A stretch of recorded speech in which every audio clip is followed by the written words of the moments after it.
VK news, राष्ट्र के नाम। तो यूपी चुनाव को लेकर लगातार पार्टियां जो है प्रचार प्रसार में लगी हुई हैं। लगातार अलग अलग जगहों में जाकर उम्मीदवार अपने लिए प्रचार कर रहे हैं। साथ में पार्टी के स्टार प्रचारक भी लोगों तक अपनी बातें पहुंचाने में लगे हुए हैं। लेकिन इस बीच कई ऐसी भी खबरें सामने आती हैं जिसमें एक पार्टी दूसरी पार्टी के ऊपर हमलावर होती है, तो एक पार्टी दूसरी पार्टी के ऊपर इल्जाम लगाती है कि इसने हमारे ऊपर हमला किया। कुछ दिन पहले ही AIMIM के चीफ असदुद्दीन ओवैसी के ऊपर भी हमला किया गया, उनके गाड़ी में हमला किया गया, लेकिन वो बाल बच गए। अब ऐसा ही एक मामला फिर से यूपी में सामने आया है। हेलो एवरीवन, मैं हूं आपके साथ पूजा मिश्रा और आप देखना शुरू कर चुके हैं वीके न्यूज। तो बता दें कि सपा अध्यक्ष अखिलेश यादव के खिलाफ यूपी के करहल सीट से बीजेपी उम्मीदवार और मोदी कैबिनेट में मंत्री SP सिंह बघेल पर बीती शाम को जानलेवा हमला किया गया और इस हमले में बघेल हालांकि बाल बच गए।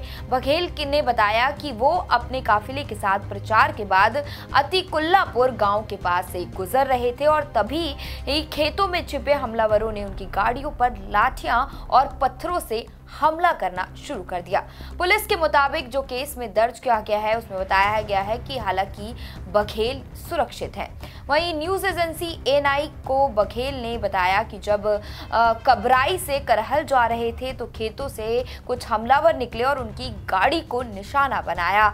बघेल के मुताबिक हमलावरों के पास लोहे की रॉड भी थी और वो अखिलेश भैया जिंदाबाद के नारे भी लगा रहे थे। SP सिंह बघेल के मुताबिक हमलावरों में शामिल एक शख्स कह रहा था कि आज इसको बख्शा नहीं चाहिए। हमलावरों में शामिल एक शख्स ने यह भी कहा कि उसका नाम उमाकांत यादव है और आज उन्हें बख्शा नहीं जाएगा। बघेल के मुताबिक जब उनके सुरक्षाकर्मी गाड़ी से उतरे तो सभी वहां से भाग गए। भागने से पहले काफिले में शामिल एक कार पर गोली भी चलाई गई। आपको उनकी गाड़ी की तस्वीरें भी लगातार हम दिखा रहे हैं जिस पर बताया गया है कि इस पर हमला हुआ था। यूपी के हालांकि डिप्टी CM केशव प्रसाद मौर्य ने भी हमले का आरोप अखिलेश यादव पर लगाया है। उन्होंने आरोप लगाया कि बघेल पर सपा के गुंडों ने हमला किया। आप भी सुने उनका ये बयान। उनके ऊपर सपा के सैकड़ों गुंडों ने हमला कर दिया, उनकी हत्या करने का प्रयास किया।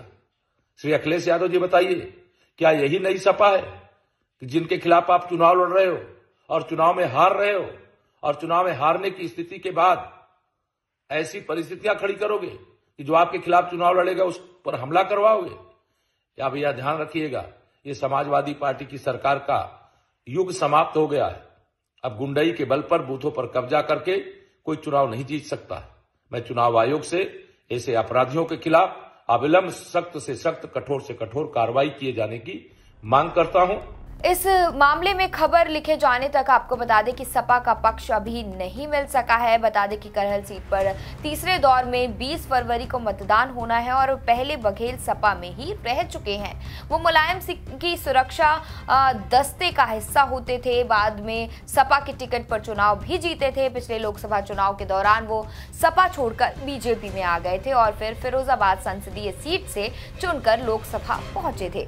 यूपी में इस बार चुनाव में ये पहला वाकया है जब किसी प्रत्याशी पर इस तरह का जानलेवा हमला किया गया, लेकिन इससे पहले भी कई प्रत्याशी और कई पार्टी के नेता हमला का आरोप जो है वो विपक्ष पर लगा चुके हैं। तो आखिर यहाँ पर जिस तरह से लगातार पार्टियां ये दावा करती हैं कि गुंडाराज खत्म होगा, के 45 मिनट पर खेतों में छुपे हुए 20-25 लोग इतने में देख पाया हूँ, हो सकता पीछे और हों, और वो अखिलेश भैया जिंदाबाद नारे लगाते हुए आए और उसमें एकदम पास आए। पहले तो मैं समझा शायद हमारे ही लोग हों, बगल में आके उनने, क्योंकि आजकल 100-100 मीटर पर हमें अपने लोग मिलते हैं।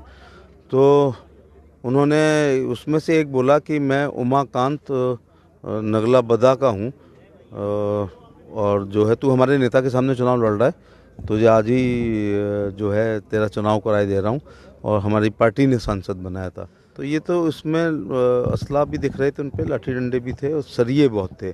और उसके बाद हमारे सुरक्षा वालों ने एकदम नीचे उतरे तो वो लोग भागे, लेकिन जाते हुए एक फायर हुआ है।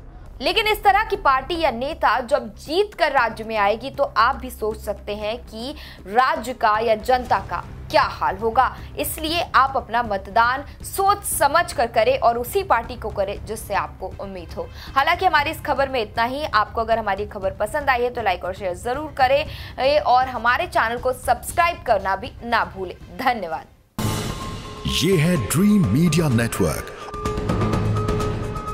और आप देख रहे हैं देश का पहला 24/7 digital news channel VK news, राष्ट्र के नाम।